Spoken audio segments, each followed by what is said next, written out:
Alright, dead cold start.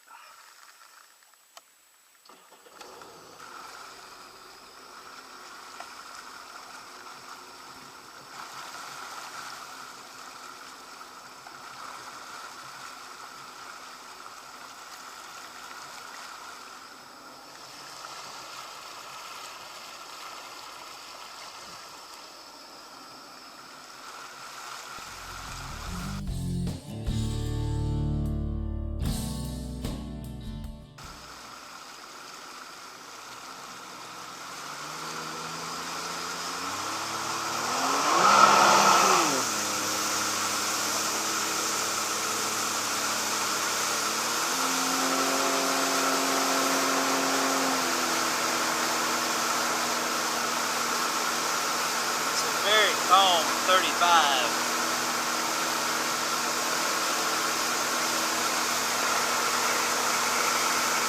Very quiet.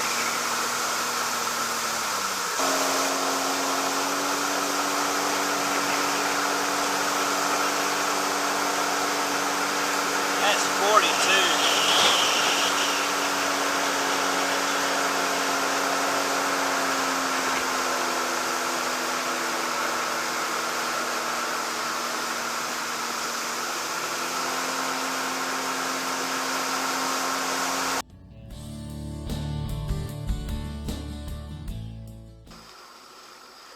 With the variable trim, you can start off trim down just like with an outboard or an inboard outboard, and the bow doesn't come up as much as it would. And then it allows you to trim out just a little bit, makes it faster, makes it so you can control the wake a little for skiers.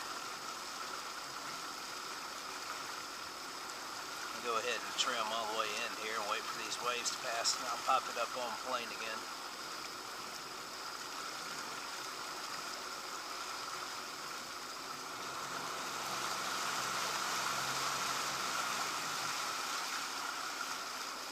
Alright, 0 to 30, or I guess 3 to 30. 1001, 1002, 1003, a little less than 3 seconds. That's a pretty quick get up. I'm going to trim up a little bit, and we'll do a top end run right here in this stretch. Make this corner.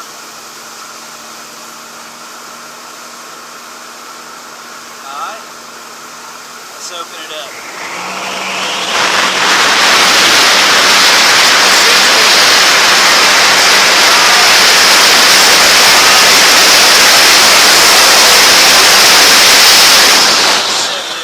That's probably fast enough for the river.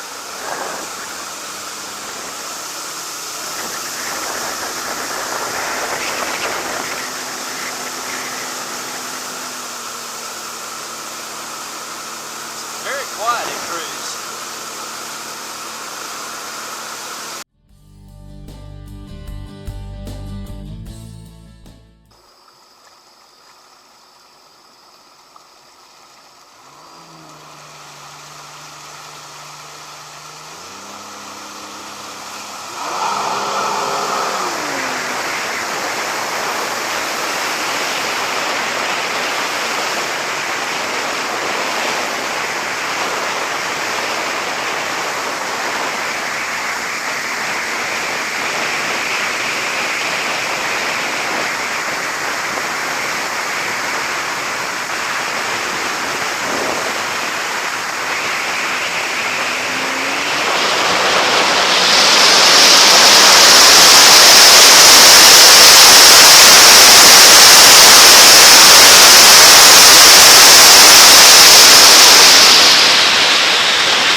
This is the low speed control bar. It gives you neutral and reverse by using the bucket.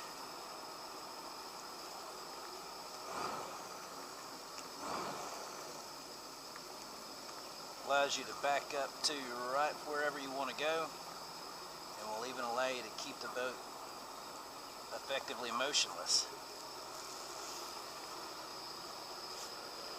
All you have to do is pull all the way back for reverse, push forward just a little bit for neutral, and then to remove the bucket, and for full forward you just push it all the way down.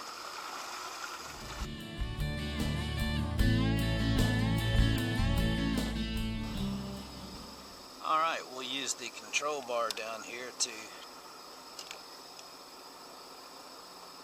keep the boat at a slow pace to line up with the trailer. It's very easy to put on the trailer.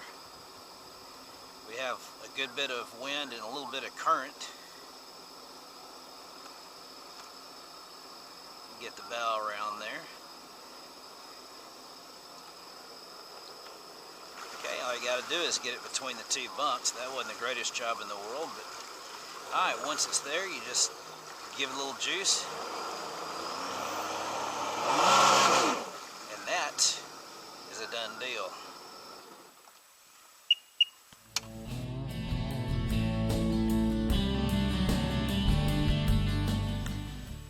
I want to take just a moment to explain a couple of the features of this unit. One of them is most people understand that with jet-powered boats, whether they be personal watercraft or boats, have no steering when you don't have any throttle applied. And the reason is that it's the thrust coming out of the unit that actually gives it the steering force.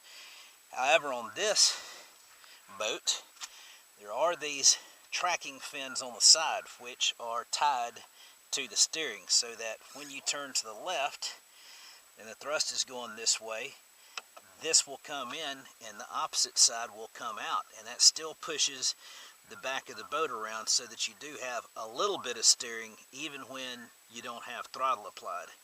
And of course you can see everything works in the opposite direction when you go in the other direction when you turn to the right. Second thing is, this boat has ballast tanks, and that is to create a bigger wake by adding more and more weight to the back of the boat. Same technique used in full-on wakeboarding boats. I want to say that these tanks are probably something in the area of a couple of 100 gallons maybe. Maybe not quite that much, but or maybe a little bit more, I'm not sure. But I do know that you're putting probably a few 100 pounds of weight right on the back of the boat when you fill these ballast tanks up.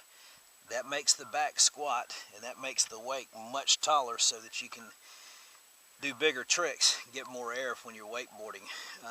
Obviously, this is designed to ski all the way around.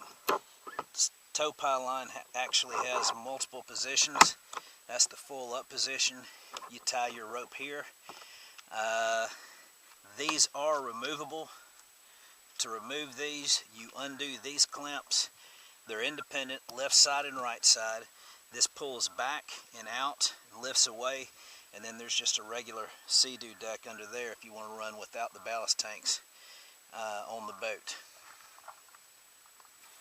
There are multiple storage compartments. The first is the glove box directly under the steering handles. Right now all that's in there are keys, but obviously you can put your wallet and what all else you might want to there. There is another large storage area under the entire front. Fire extinguisher up here.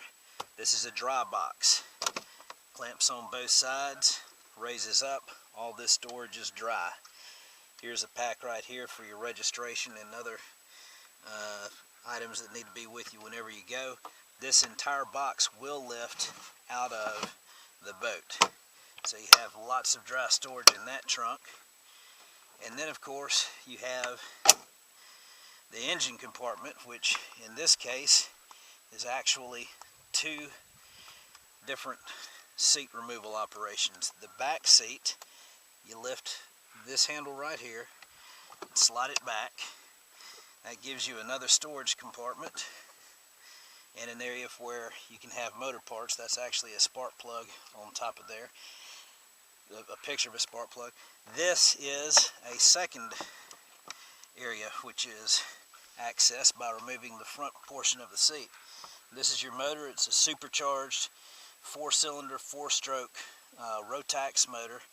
Lots of power, 215 brake horsepower in fact, which is an awful lot for what amounts to an 11-foot boat and change. And in a moment we will lift some more of this off so that we can get better access to the motor and do a spark plug analysis. Here's a huge point on this particular craft.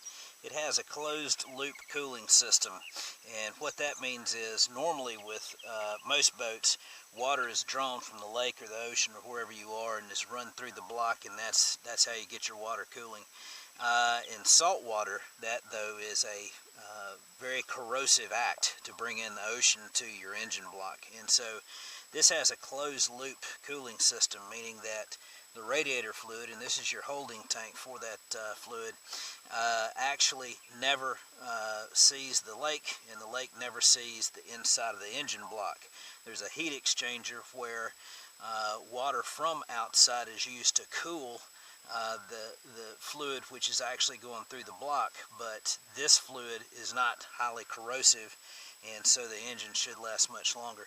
Also, the reason I needed to take this shot is this center section has 4 bolts which, when removed, drops the intake, and then it can be lifted out after I take this away, and that's what gives you access to the motor. All this will be opened up in just a moment. Okay, the center section is out, and this is the intake apparatus down to the intercooler for the supercharger, but this is what gives you access to the motor itself. And as you can see, for 215 horsepower and the fact that it's a 4-stroke and supercharged, it's really not a large motor at all. I believe I mistakenly referred to this as a 4-cylinder either once or twice, but that's because I have Alzheimer's. These are actually 3-cylinder motors, but they are supercharged. They do have 215 horsepower, which is amazing to me. But what we're going to do is a spark plug analysis on the 3 plugs. They don't use spark plug wires in the normal sense. We have 2 leads and an electronic connector to a long boot that fits over the spark plug, which is way down in the center of the head, which I hope the camera can pick up now. But anyway, we'll withdraw those plugs out of all 3 and lay them out and take a look at it and make sure everything's burning correctly in the combustion chamber. Well, ladies and gentlemen, it is an electronically controlled world, and in an electronically controlled world, unless something is seriously malfunctioning, the burn is always perfect, and those are some awfully good looking spark plugs. Not too rich, not too lean, no carbon, absolutely perfect. That's 1, 2, and 3 for cylinders 1, 2, and 3.